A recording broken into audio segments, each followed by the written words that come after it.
Let me tell you something you already know. The world ain't all sunshine and rainbows. It's a very mean and nasty place, and I don't care how tough you are, it will beat you to your knees and keep you there permanently if you let it. You, me, or nobody is gonna hit as hard as life. But it ain't about how hard you hit. It's about how hard you can get hit and keep moving forward. How much you can take and keep moving forward. There was a new ruling handed down today by the judge in the Marilyn Manson lawsuit against Evan Rachel Wood and Elma Gore. And I know that a number of people are disheartened by this. A number of people who think that Marilyn Manson is innocent, like me. And some people are shocked. And of course, like I said, you've got mainstream media. They're going to be doing their victory dance for the next 24 hours. Ding dong, the bad man's dead. Dun, dun, dun, dun, dun, dun. Let them know the big bad man is dead. Well, not exactly. In fact, pretty far from exactly. And what I would say that people need to understand, I know that some on the other side think that, it's over. I saw someone posting something to the effect of Marilyn Manson will never write it. He'll never publish another song. He'll never be on another TV show. He'll never, leave the house. He might as well. Basically my interpretation was he might as well dig a ditch and get inside it and cover himself with dirt and just bury himself alive because he is over. Well, no. So what happened today, for people who don't know, is that something that was entirely expected from the beginning, and I'll explain that in a moment, but from the very first day that Marilyn Manson, Brian Warner, filed this lawsuit against Elma Gore and Evan Rachel Wood, the two main women who constructed a hoax against him and tried to ruin his life and had him canceled. From the very first day that he filed this lawsuit, it was understood that the California anti-SLAPP statute was going to be a huge obstacle and that it would probably knock off the defamation portion of the lawsuit. So what happened with the judge recently, in the case that everybody's talking about, right, this recent decision, is that she looked at whether or not the defamation allegations, which included the infamous FBI letter that Evan Rachel Wood forged, she was looking at whether the defamation allegations, fit certain very narrow, you could say insane criteria in this anti-SLAPP statute. And they didn't, because as many people have commented before, the anti-SLAPP laws in a number of these states make the bar so high for defamation claims that there's basically almost no way to get clear of them. Andrea Burkhart, my favorite legal mind, is going to be on my show Friday, and she's going to do an interview with me, and I'm going to have that out Friday afternoon for you. And then Southern Law, he has already done a video on this that in a very neutral way explains everything that happened. So I'm going to link to that video below. You should watch it. But here's what I want to say, okay? If you'll remember, those of you who've been watching my show for a while, when Marilyn Manson first filed this lawsuit against Evan Rachel Wood and Elma Gore, when he first filed this lawsuit, I had Andrea Burkhart on my show, attorney Andrea Burkhart, and I had her on my show, and she said that one of the brilliant things about Marilyn Manson's lawsuit, Brian Warner's lawsuit, and about the way his attorneys, like Howard King, had crafted this lawsuit, is that she said they had made it SLAPP proof or anti-SLAPP proof, because they were not only in the lawsuit, they were not only relying on the defamation claims, but also the lawsuit contained serious allegations of other things, such as hacking, computer fraud, unauthorized access of computer stuff, swatting, all kinds of other things, right? That basically amounts to, just really terrible conduct. And so that stuff is still in the lawsuit, understand? So the media are going to report on this like this was some kind of a death blow to Marilyn Manson, to Brian Warner, when in fact, no, that's not the case at all. In fact, it was expected. Now, is it a good thing? Am I glad that stuff like has been basically neutralized. Am I glad that it looks like that ridiculous FBI letter that Evan Rachel Wood forged? Am I glad that the judge is seemingly like shrugging that off? No, I'm not. But I just want to say again that Marilyn Manson's situation, okay, it is primarily one of perception and not legalities ultimately, okay? He has no criminal charges against him. We know that the criminal investigation is actually closed, even though LADA George Gascon does not want to admit it. But it's been closed. The police have sent the file over. That's done. So Marilyn Manson Brian Warner has no criminal charges to deal with, okay, in terms of these allegations from these women. And so this is really an issue of, can he be cleared in the public mind? Can he enjoy some success in terms of the PR battle and changing the general perception about him? Can he change minds and perception to the extent that he can start touring again, or that people will start working for him again or with him again in a professional setting? And you know what I mean? Can he be uncanceled? And his being uncanceled is not contingent upon whether or not the defamation portion of his lawsuit is struck or not, basically, which is what has happened with this judge. A lot of the lawsuit remains, but the defamation portion, and with some of the juicy stuff like the FBI letter that I know it's juicy. I know it's terrible what she did. But even if that's sort of been shrugged off by the judge, what I'm telling you is that because Marilyn Manson has sued these women and because the lawsuit continues, okay, then all of this stuff will continue. There will be a reason for this to continue to be hashed out in the public arena. And what I was trying to say earlier about Andrea Burkhart, when she came on my show right after the lawsuit was filed, what she was saying was that it was brilliant that Marilyn Manson's lawsuit got into these other things like the computer stuff and whatever, all of that it was good because the anti-SLAPP stuff in California was probably going to knock off the defamation part. So Andrea Burkhart, in that very first interview, that very first week, when Brian Warner filed this lawsuit, she was saying that what was going to happen is what exactly has happened now. Okay. And she's been saying that consistently, and a number of people have been saying that consistently. And it's something that we were all prepared for. And so I want you to understand that this is a PR battle first and foremost. And so while, yes, there is a single day or two where the media, particularly the mainstream media and the cat 10 barge types that just can't wait to jump on this and say, see, he is guilty, or see, women don't lie, or see, there's nothing to see here. Who cares about the forged FBI letter that she used in a custody lawsuit to try to keep her son away from his rightful father and to carry on this extensive charade, whatever. But most people are smarter than that. And what's happening, let me just tell you what's happening, is that day by day by day by day, okay, as more of us talk about this stuff, and we're making videos, we're on TikTok, we're on Twitter, we're on Instagram, like I've seen a number of you, right, doing stuff, putting stuff out there for Marilyn Manson's innocence, just like so many people did with the Johnny Depp stuff. And just like the Johnny Depp stuff, remember, there was that awful court ruling in the UK. And I still remember the sick feeling that I felt in my stomach because I didn't see that ruling coming, right? Because I hadn't been following the Johnny Depp stuff very closely. And I was kind of in denial about when people would say, well, it's really hard to win a defamation case, particularly against a media organization, particularly in the UK. And I would say, no. A judge is going to look at this, and a judge is going to see this egregious documented behavior by Amber Heard, and then a judge is going to listen to those audio tapes that we've all listened to where it is patently obvious that you were dealing with a fucking psychopath in Amber Heard. A judge is going to listen to that, and he is going to rule in Depp's favor. And so that when it didn't happen, it was really, really hard, and I felt demoralized. And that's one of the things, actually, that got me more interested in this situation.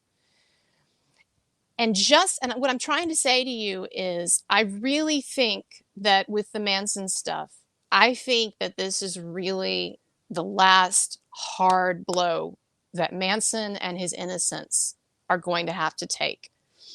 And I feel like just with Johnny Depp, you know, he had that with the UK thing. He had that devastating blow. And do you remember the way that people were sort of dancing on his grave and the mainstream media? Do you remember some of those pictures that it put out with Amber Heard? Like she had some kind of a, do you remember when that verdict came down?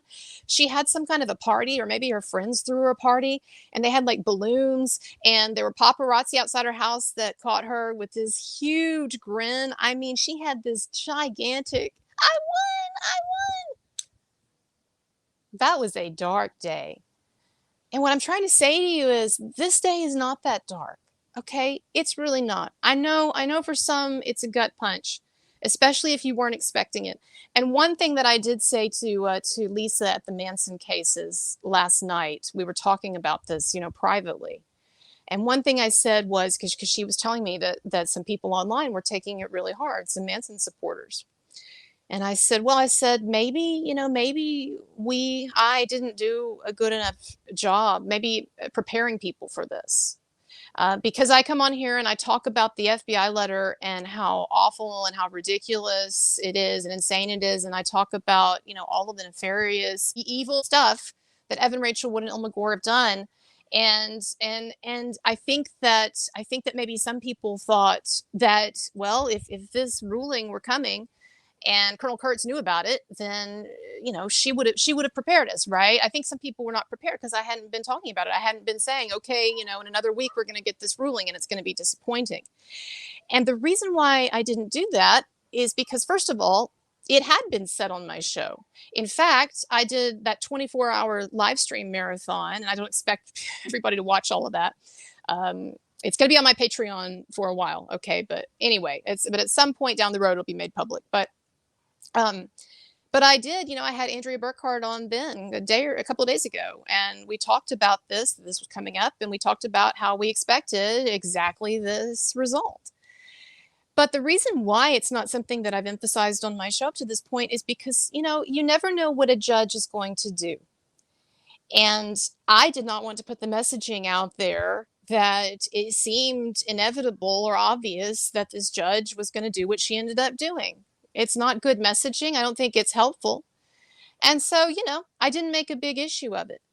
But what I have always said in this whole situation, okay, is that I think whatever happens on the way to trial with this lawsuit, Marilyn Manson, Brian Warner is going to have an opportunity to still put a lot of shit out in front of people. And as I understand it, like the FBI letter can still be, someone tell me if I'm wrong, Steve, Andrea, someone in the comments, but as I understand it, the FBI letter could still get brought up in trial in some ways, okay?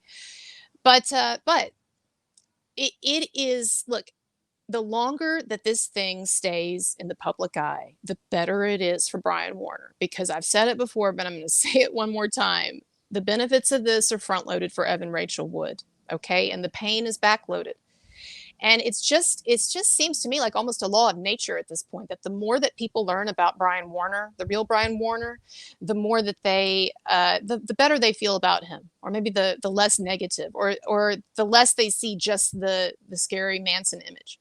But the more people learn about Evan Rachel Wood and that stuff that she pulled with Jamie Bell, a good guy, a good dad, trying to alienate him from his child, and she kidnapped his kid, basically, as I understand it, and she kept the kid for months without letting Jamie Bell see it. I mean, all of this, the more that they learn about this stuff, that Jamie Bell was saying in court documents that he was concerned for the psychological welfare of his child because Evan Rachel Wood was basically terrorizing the child with fabricated stories and delusions and making the child afraid of Brian. The more that people learn about all of this, I think that, and the forging the FBI letter and just all of the stuff that's been going on with this, and the more people learn that Evan Rachel Wood is actually more diabolical than Amber Heard, more disturbed than Amber Heard, and she has conducted and is conducting a hoax that is far more extensive than what Amber Heard could have ever dreamed of. The more that people learn about that, the more they're going to get a basic sense of what's going on here. And so I don't think it's not like a great development. It's not a great day. No, it sucks. But it was entirely expected. It is one bad day on the road to, I think, Marilyn Manson actually getting out of this hole that he's in. And he is making music, and there are people who are making music with him, who want to make music with him, and there are a hell of a lot of people who would go to a Marilyn Manson concert. And as people have pointed out, just look at his Spotify numbers. For him, ultimately, I think, when the fat lady has sung, I think this thing will have been great for him. I think that he was going to, some Manson fans might not want to hear this, but I think that his fate and these false allegations had never happened. I think that his fate was going to be that of a number of stars, which is to fade into obscurity. Now, his obscurity, is different from like my obscurity, but I'm just saying the trajectory was kind of, what do they say? Not with a bang, but a whimper. This fade into obscurity. And that is not true now. Marilyn Manson, because of this Me Too stuff and these allegations, he is now a major point of attention in the media in the culture wars and the media. He is of the moment now, of the zeitgeist. And it may be negative. It may be something, I'm sure it's not been fun, and it's not fun for his bank account. But this is going to be ultimately good for him. And in some ways it may allow him actually I think it's going to give him ultimately a bigger audience and a sort of a revitalized career. But there's got to get through some more pain until that happens. And today is part of that pain, and it hurts. I want to tell all of you who are demoralized by this, who are angry, who feel today like you've taken a gut punch. I really think that this is the last really bad day that we're going to have in this. I think Evan Rachel Wood has a lot of pain in front of her with this, and I think that Marilyn Manson is on the road to a resurgence and a reacceptance. And there are people working with him. There are people who want to work with him. There are tons of people who would go to a Marilyn Manson concert. I guarantee you there are many, many, many, many, many more people who want to go to a Marilyn Manson concert than an Evan and Zane concert.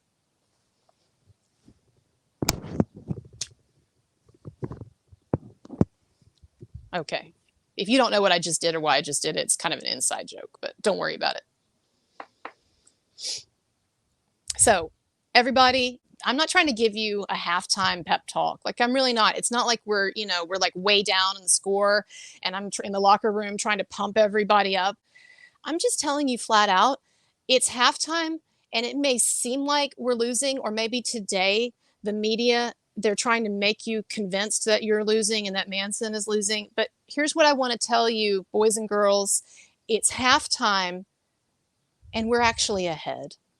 We're still ahead. All right. And from here on out, we're going to stay ahead, because ultimately the truth is on Manson's side. There is tons of documentation of it. Evan Rachel Wood has done some insanely crazy and diabolical and evil, and yes, some illegal things. And sooner or later, some of it is going to catch up to her. And Marilyn Manson, who's already been largely vindicated in a number of people's minds, when Ashley Morgan Smithline, I don't care if the judge wants to shrug off Ashley Morgan Smithline, former Manson accuser's legal declaration that she made, attesting to the fact that this whole thing is a hoax and she was recruited by Evan Rachel Wood to lie about Manson.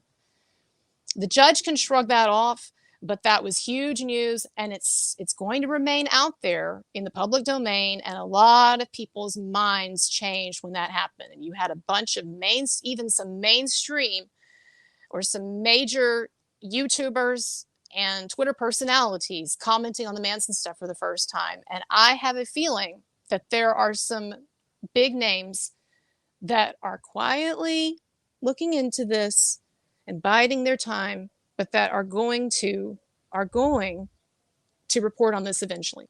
Evan Rachel Wood has gotten everything she's going to get out of this. And from here on out, it's going to be a long march to public vindication for Marilyn Manson. And I hope that when that happens, I hope that as we go through that process, I hope that you will stick with me. And as always, I appreciate your support. I appreciate it on a good day, a bad day, and every day in between. My links are below, and check me out, donate, tip, whatever. But yeah, I'm not feeling bad today. y'all, and I'm not faking it.